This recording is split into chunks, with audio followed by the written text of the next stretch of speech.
یه رو به رسیدم یخ دارم میزنم چون ای دارم به رکورد میزنم ای دارم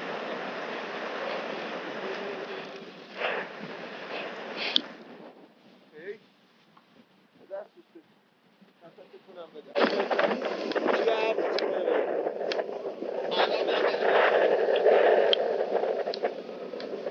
یخ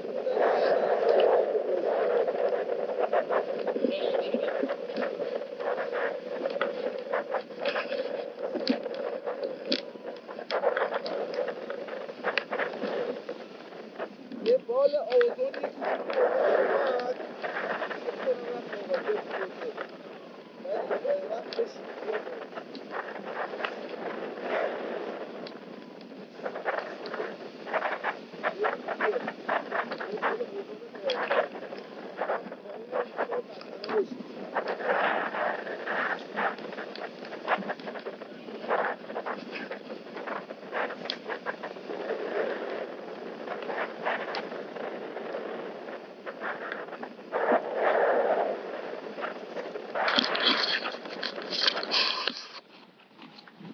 من امین هزینی، مربی پاراگلایدر، در این ویدیو میخوام روایت یکی از خاص‌ترین پروازهای زندگیم رو با شما به اشتراک بذارم. پروازی از دل جنگل‌های مرطوب هیرکانی و پرفشار شمال به سمت مناطق خشک و نیمه خشک خراسان شمالی، منطقه رباط قره‌بیل، منطقه اسپاخو. و این پرواز برای من مجموعه‌ای از دستاوردهای مهم رو به ارمغان آورده و شما خواهید دید که من چطور تا ارتفاع 4500 متر تا بالای روستای کشککی اوج میگیرم و این رکورد منطقه رامیان هست که در نزدیکی رامیان این رکورد انجام شده.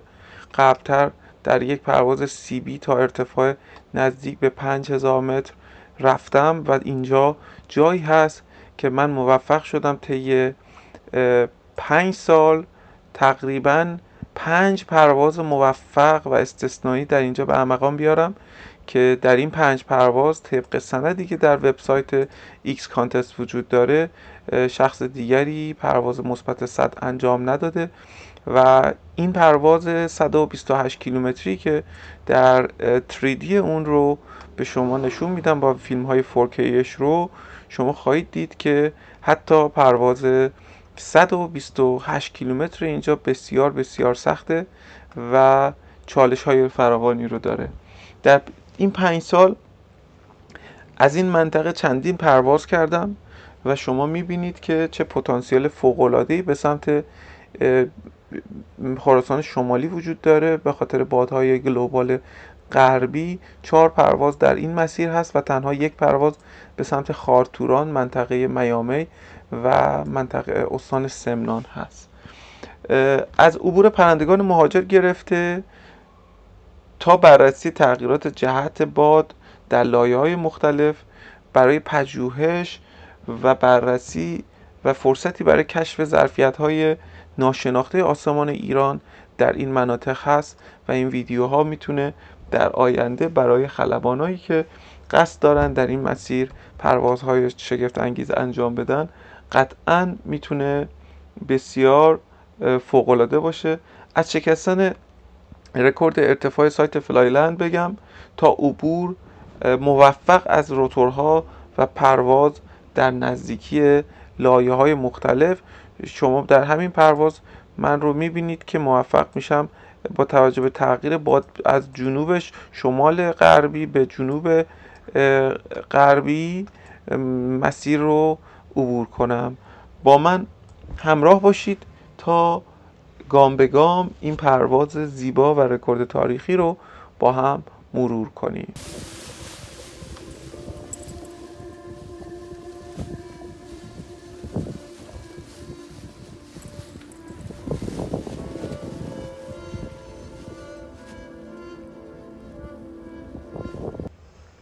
خب از فلایلند رامیان بلند میشم. اینجا 14 کیلومتر سرعت باد جنوب غرب و نورس وست مشاهده میکنید. و سپس سعی میکنم اوج بگیرم. اینجا توی اوجگیری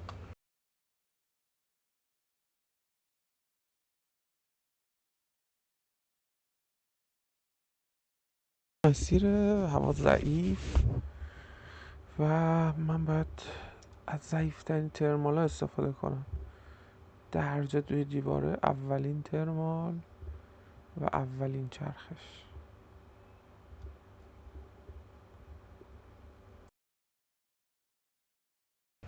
خب صبح زوده، من این پرواز شروع کردم، میخوام 5 ساعت پرواز کنم.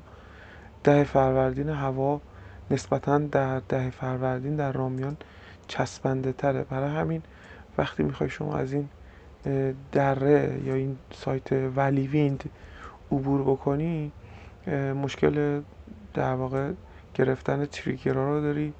همینطور که میبینید من همش دارم اینجا دیواره میگیرم و ترمال قوی ندارم و شاید اگه جای تیکاف بهتری رو انتخاب میکردم میتونستم اینجا موفق تر باشم و حتی میبینید اینجا دوباره نمیتونم اوج بگیرم، برمیگردم پایین و این یالهای جنوبی که آفتاب گیره میتونم اینجا باهاش بیام بالا.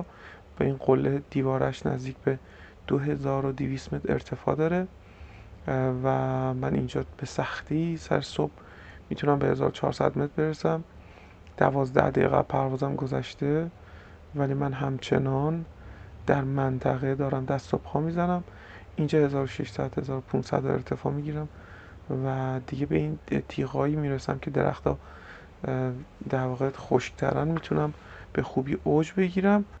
اینجا یکی از دوستان نزدیکم میشه به نام آقای هادی رشیدی که یکی از هم پروازهای خوب استان گلستان ماست و اینجا منطقه دره رامیان رو میبینید. سایت رامیان که معرف حضور همه هست، یکی از بهترین نقاط ایران برای پرواز پاراگلایدر و باید از این دره خودم رو بکنم بیام بیرون و مسیرم رو آغاز کنم. در واقع اینجا اول مسیره.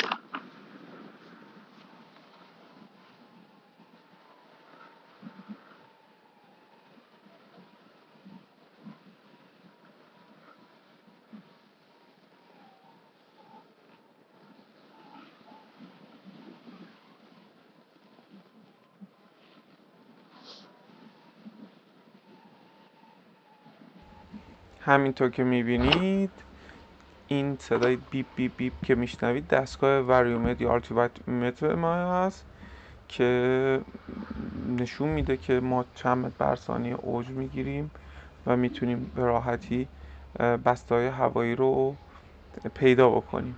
خب من طی سالها پرواز موفق شدم گوشهای خودم رو با رزونانس حاصل از برخورد لاین های پاراگلایدرم آشنا بکنم. اینجا پامو سعی میکنم داخل اسپید بار یا اسپید سیستم که باعث میشه سرعت هوایی وسیله ما افزایش پیدا کنه انجام میدم و در حال عبور کردن از یال به سمت ارتفاعات بالاتر برای عبور از این تیکه روتوری هستم. اینجا جریان باد شمال غرب اگر دقت کرده باشید توی تصویر میتونید اینجا ببینید که چطور جریان همچنان باد شمال غرب رو نشونمون میده.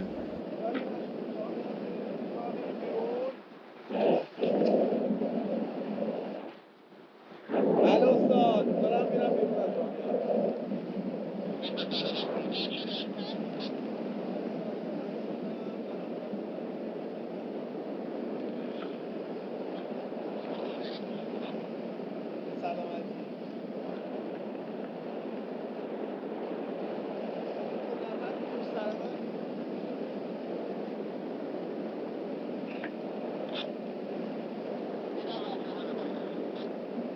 هستم.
اینجا قشنگ منطقه کشککی این روستای وطنا و ابرهای کومولوس خوبی که فوق‌العاده تشکیل شده پشت کوه‌ها، مشخص سقف چقدر بالاست و من در حال اوجگیریم. دوست عزیزمونم پشت سرم داره میاد و اینجا ترمال میخواستم بگیرم که از این یال روتور به سرعت رد شم و برم به مناطق پشتر که سقف‌های بالاتر و قدرت بیشتر داره ترمال ها.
خب همینطور که میبینید اینجا ارتفاعی که توی تصویر دارم نزدیک 2200 متر روی یال، تقریبا 1900.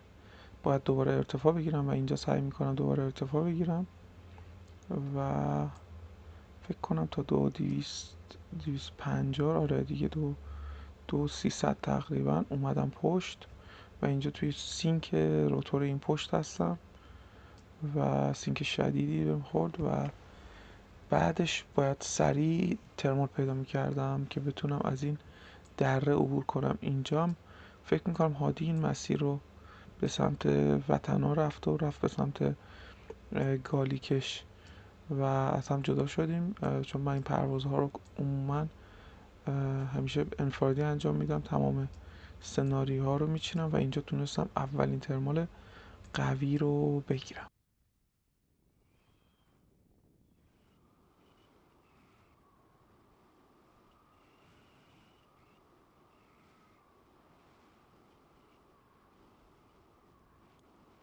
منظره زیبای دشت آزادشهر و این دره زیبای به سمت رامیان رو میبینید و اینجا چالش خیلی شدیدی داشتم چون باد روبرو زیاد بود و به خاطر ونتوری که روی یال همیشه وجود داره، به خاطر فشار اتمسفر از بالا.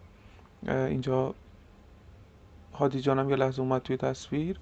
من باید سریع اوج میگرفتم و ارتفاع خیلی خوبی نداشتم، یعنی از بهترم از اینجا عبور کردم، ولی با 300 متر تقریبا ارتفاع از روی همین تیغه میرم به سمت پشت نکته که هست اینه که این جایی که دشتایی که میبینین هنوز سرسبز نشده تیرگرهای فعالی داره، ولی چون تو روتور این یال هست و این قسمت های سبز خطرناکترین جاهای روتور هستن، من نگران بودم که بتونم به اون حد مورد نظر برسم که ازش عبور کنم. اینجا دیگه دقیقاً اسپام گذاشتم رو اسپید و بهترین کار اینه که یه پدال اسپید بیشتر نکشید و از این یال عبور کنیم با ارتفاع مطمئن.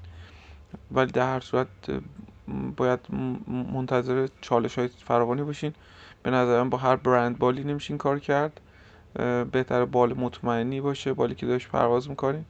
و من واقعا توی این 5 سالی که با اومگا پرواز کردم، تازه این دیزاین 2019 است، تونستم پرواز فوق‌العاده‌ای رو برای کشورم به ارمغان بیارم. اینجا دقیقا از روتور عبور میکنم، تقریبا میرسم به جایی که تلاطم‌ها در واقع مخلوط شدن شناوری ترمال ها با جریانات هوا هست، هم عمودی هم افقی. و تا برسم به بسته بعدی با چالش روبرو بودم. دقیقا همین جایی که بهتون مثال زدم گفتم همین هست، این پایین دقیقا آفتاب گیرترین نقطه است. من مطمئن بودم اینجا رو رد کنم میخورم به ترمال های خیلی قوی و خوب که همینطور هم شد. دقیقا همینجا الان اولین چرخش رو از چپ شروع کردم و در ویدیو بعدی میبینید که تا ارتفاع تقریبا 4100 خوردی متر نزدیک بالای کمین کشککی میتونم بیام بالا. تکونا تقریبا مشخصه تو ویدیو. اینجا اگر بامبوت بشی خطر فرود توی درخت هست و چالش های فراوانی برای عبور از اینجا وجود داره. تمرکز خیلی بالایی میخواد این لحظات و خلبان باید چون اول صبح هم هست بتونه بی عیب و نقص پرواز کنه.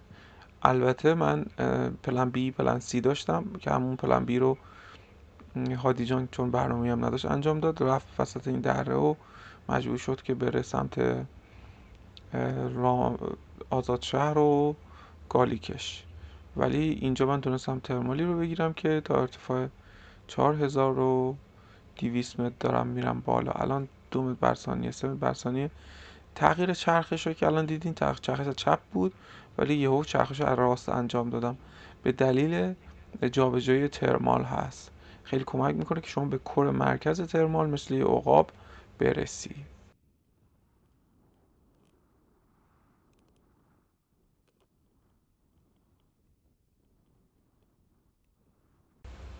خب دقیقا تا اینجای کار ما رفتیم جلو، یعنی اومدم بالا، اینجا ارتفاع گرفتنم مشخص شد و این کاری که اینجا الان روی یال تو این قسمت انجام دادم،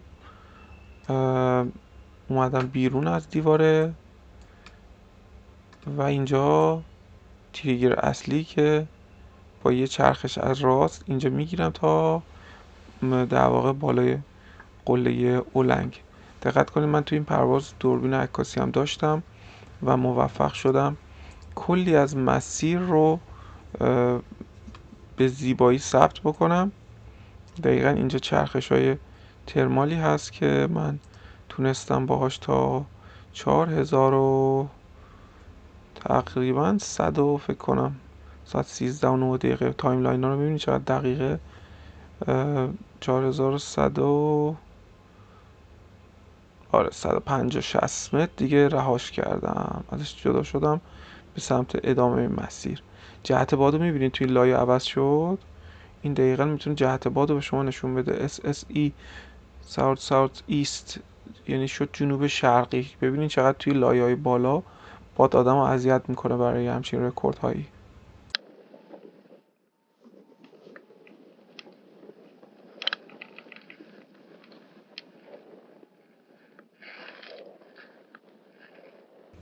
اینجا زنده شما میبینید که یک تریگر رو از پایین چطوری میگیرم و تا بالاترین نقطهش اوج میگیرم.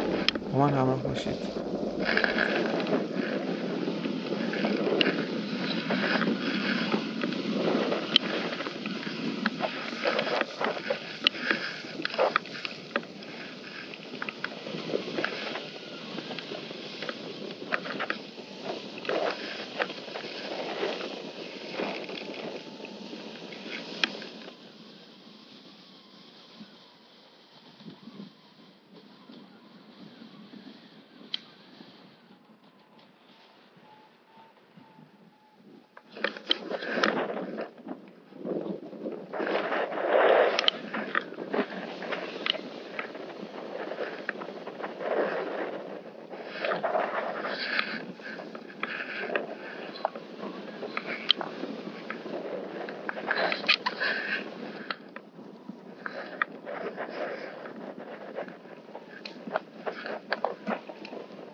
امین هزینی.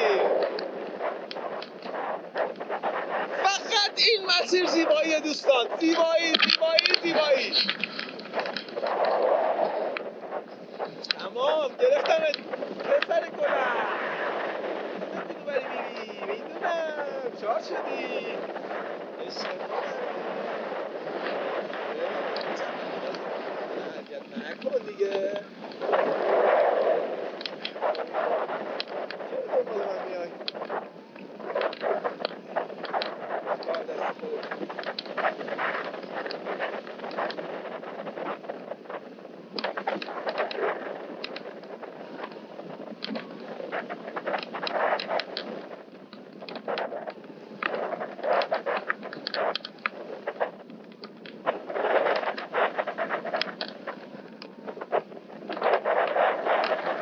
خوش نگاه کنه. پر از چشم سار و چیزای خوش.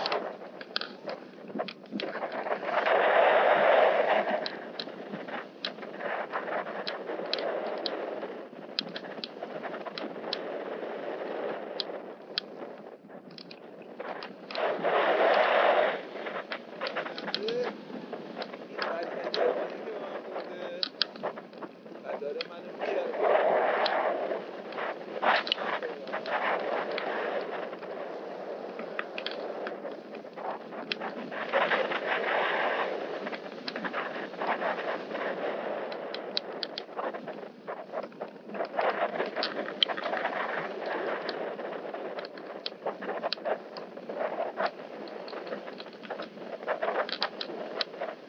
این صحنه روتور رد شده.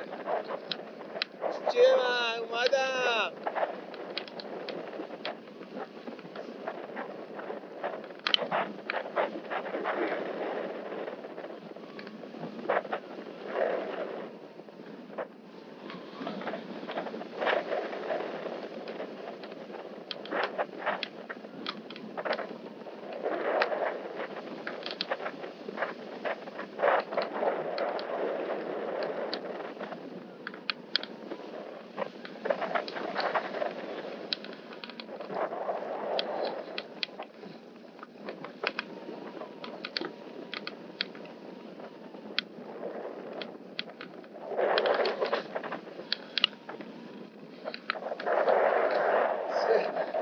باشه.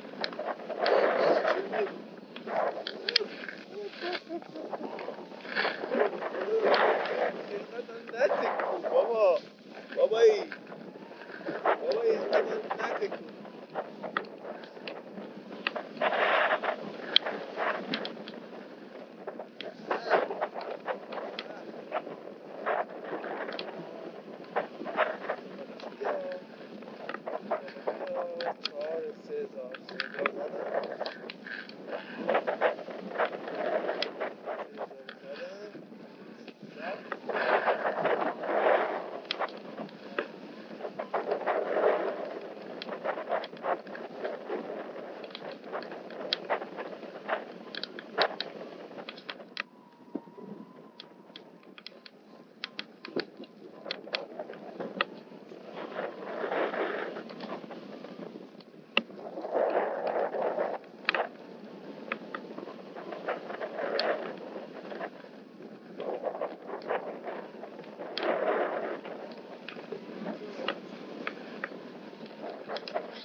دیدم که تا اینجا کلی گفتگوی خودم رو با خودم شنیدید. این حسا در واقع برای اینه که آدم حالش انرژیش بالا بمونه و بتونه تنهایی مقابله با مواجهه این بسته های هوا و این جریانات بالا بر رو بهتر کنترل کنه و مدیریت کنه. اینجا عکس هوای فوق‌العاده‌ای رو میگیرم که دوست دارم بهتون نشون بدم. یکی از بهترین عکس‌های زندگیمه به صورت گیگا پانا و پانوراما عکاسی میکنم و 20 تا عکس رو به هم میچسبونم و شما رو به این زیبایی دعوت میکنم.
بالای روزگاه کشکشی رو اگه نگاه کنید جفت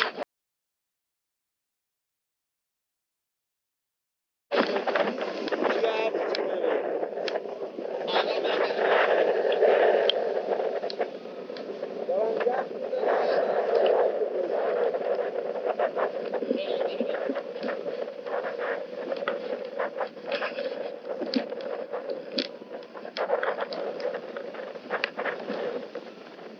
یه بال آزونی که اومد فکر کنم رفت مواجه شد ولی رفت بشید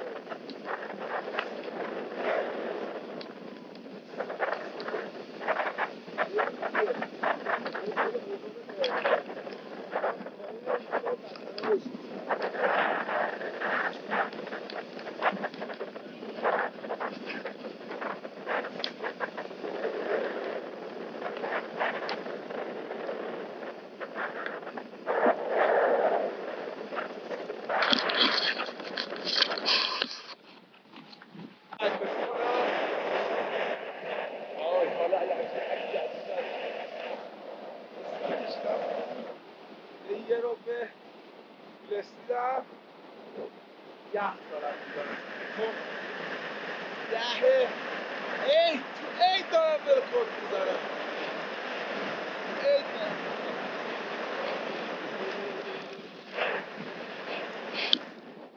ای دست بسته نفت کنم بدم چقدر زیباست داره میره بالا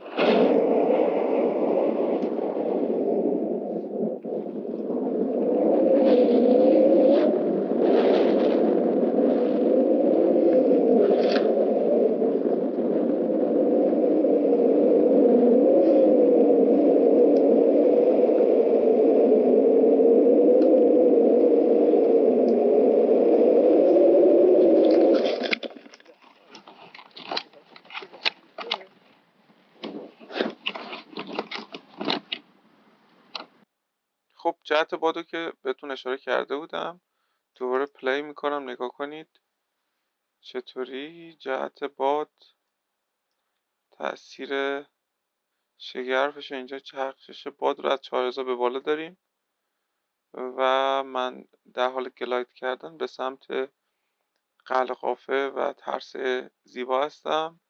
اینجا زیر پام منطقه رودبارک جاده خوشیلاق هست و اگه سرعت افزایش بدیم میبینید که کلا از 4200 1000 متر اینجا کم میکنم و اینجا همش توی سینکم. دوباره جهت باد برگشت و اینجا موفق شدم از ارتفاع دوباره 2100 ارتفاع بگیرم. جهت باد دوباره شمالی شد، پس لایه بالا باد جنوبی بود و جلوتر هم که جنوب غربی رو میبینید که چطور در بین این لایه ها و توربولانس باد دوباره اینجا هم تغییر جهت باد محسوسه. اینجا ترسه زیبا دوستان، یک موش طلایی دیگه رو شکار کردم 3 سال قیافه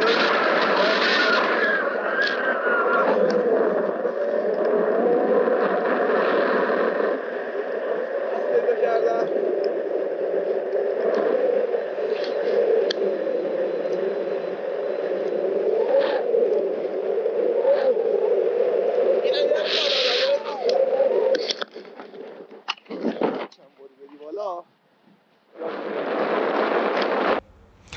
اینجا بالای منطقه خوشیلاق هستیم، درست یکی از مناطق بکر زیستگاه‌های حیات وحشی ایران. منطقه حفاظت شده نیست، امیدوارم روزی حفاظت شده بشه. از این بالا معادن رو نگاه میکردم، میدونم توی این معادن عزیزان زیادی از هموطنانم کار میکنن و اونجا شب و روز نداره، همه ساعاتاش یکسانن و در پرواز همیشه به اینجور چیزا فکر میکردم. سعی داشتم مدیریت انرژی بکنم، انرژیمو حفظ بکنم، چون اینجا یه دره پیچیده‌ای هست بین تیلاباد و 3 تا دره طلاقی هست و در واقع طلاقی بادها و در پایین دست همیشه جریانات محلی فعاله، لایه‌های بادهای شمالی، ولی در بالا دست همونطور که توی ویدیو دیدید باد جنوبی و جنوب غربی میشه.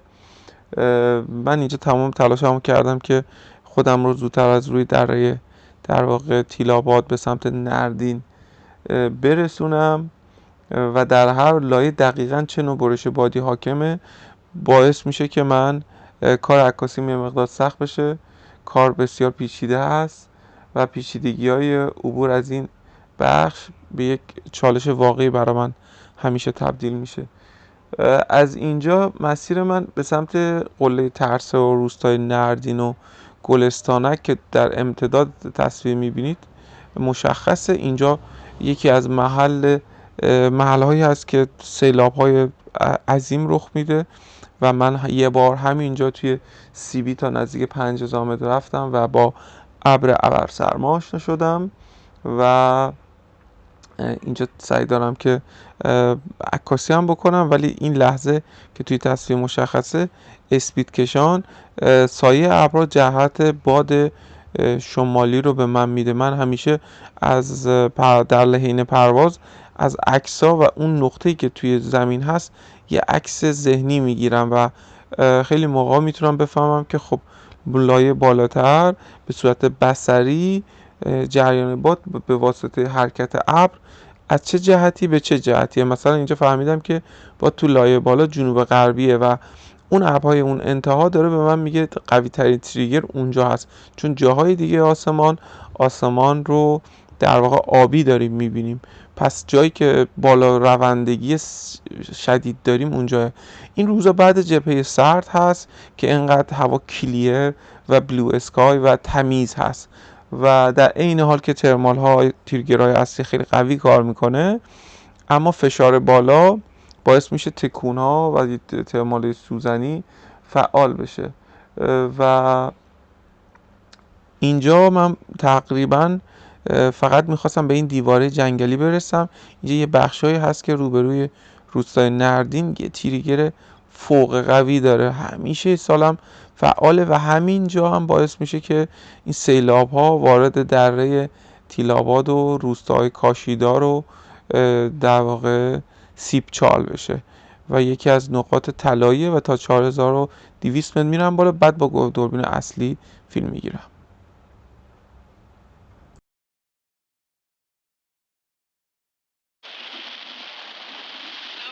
ابر سرمایی که رد کردم. ووهو! ابر سرمایی که رد کردم. دیگه بتونم از این برای بگیرم. چرا عجیبه خدا عشقم برو بریم یخ زدم دستکش مالیه برای احتمال.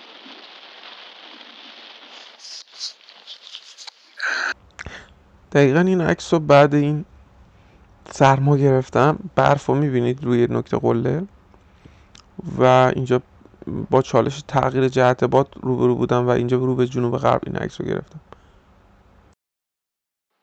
اینجا همینطور بعدش سعی کردم که از این دره رد شم به سمت روستای نیکنام، چون میدونستم اینجا در واقع جایی هست که منو میتونه بامبوت بکنه، چون با تغییر جهت باد جدی روبرو شدم.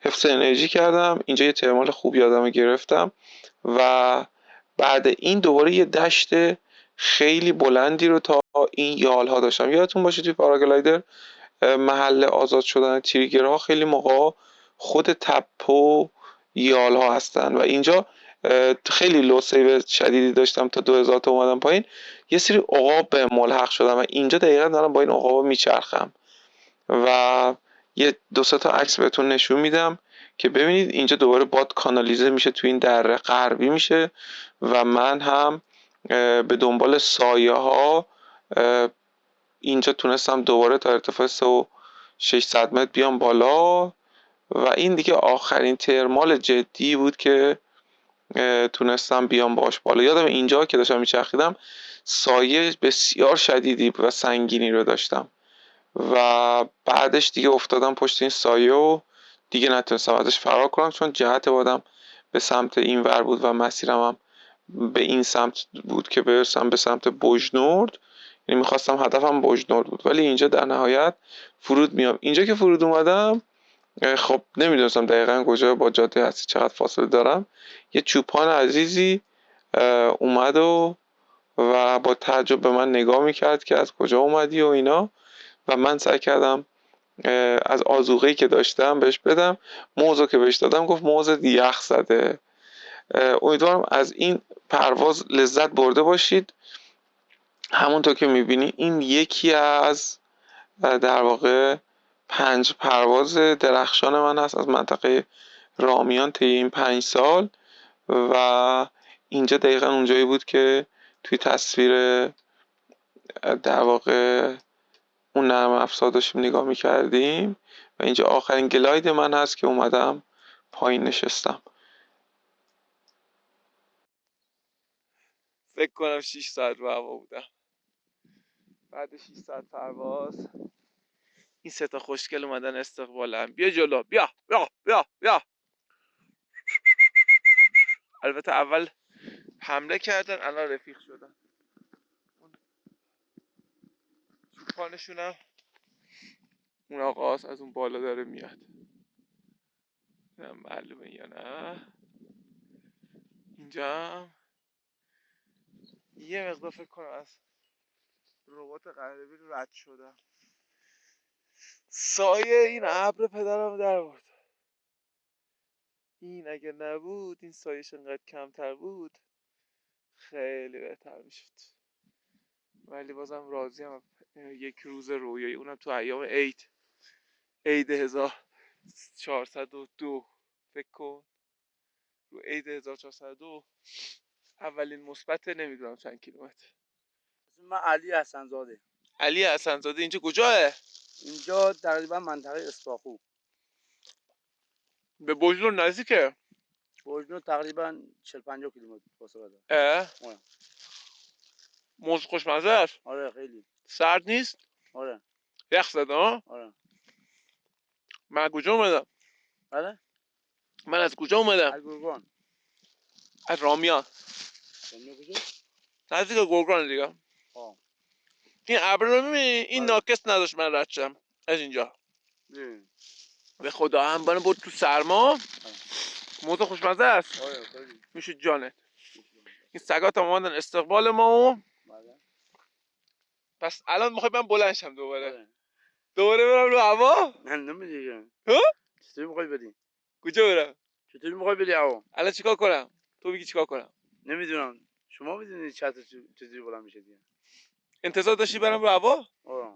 یک ببینه بود چطوری مثلا بلند میشه. با دستگاه با چیه؟ نه دیگه. فرودمو دیدی؟ آره. خوب بود؟ آره. آرام. من خوردی زمین حتما. خوردم زمین؟ فکر کردی خودم زمین؟ آره. آرام اومدم پایین. من تا به حال ندیده بودم از نزدیک. تو تا حالا از این چیزا ندیده بودی بله. ها؟ میشه جانت تشکر. پسر گلی هستی. پیام پایانی من برای هر کسی که این ویدیو رو میبینه اینه که در هر کدوم از این درها در مسیر من میبینید مثل چالش های زندگیه. یا ازش عبور میکنی یا برای همیشه پشتش میمونی. و این مسیر 128 کیلومتری درسته کیلومترش نسبت به مثلا پروازهای رخ اصفهان یا کرند غرب خیلی کمتره، اما تعداد چالش هایی که داره و سختی متوسط سرعتی که داره برای شمایی که خلبان پاراگلایدر هستی و داری میبینی که 5 سال تغییر نکرده این مسیرها و حتی یک نفرم نتونستی اینا رو انجام بده، باید تلنگر این باشه که درجه سختی و کیفیت یک پرواز مهمه، نه عددی که شما به واسطه مثلا متوسط سرعت طی میکنی. در زاگرس اگر یک کسی مثلا 6 تا 7 تا تریگر رو بگیره میتونه با 8 تا تریگر مثبت 250 کیلومتر راحت طی بکنه، چون متوسط سرعت بالاه. در ارتفاع 4200 جایی که هوا همیشه رقیق‌تر میشه، تو این پرواز یاد گرفتم که محکمتر نفس بکشم و شما در یه جایی مثل قله دماوند با همین پدیده روبروی، در زاگرس هم همینطور. اما اینجا وقتی میای پایین دوباره سقفت اونقدر بالا نیست، چون برش باد داری و در تضاد این بادها خودتو باید همسو بکنی، یک بار باد شمالی و شاید بگم به فاصله مثلا 15 کیلومتر 10 کیلومتر جلوتر باد جنوبی و جنوب غربی.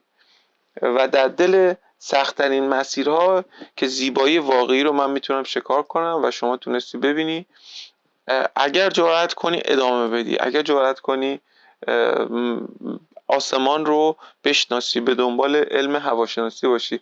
گاهی پرواز فقط یک رکورد نیست، تمرینه برای اینکه یاد بگیری در این شرایط سخت و این چالش های سنگین مثل اینجا لوسیوای اینجا یا اینجا که اصلا تا حالا هرگز این نقطه نیومده بودم، عقاب ها کمکم کردن و عکس عقاب ها رو براتون میذارم. امیدوارم پرواز الهام بخشی بوده باشه و به این لحظه ویدیو رسیده باشین. خوشحالم که منو نگاه کردین. سابسکرایب کنید و باعث افتخار منه که یک ایرانی هستم تا این لبه مرزهای ناشناخته آسمان شمال ایران رو به شما نشون بدم.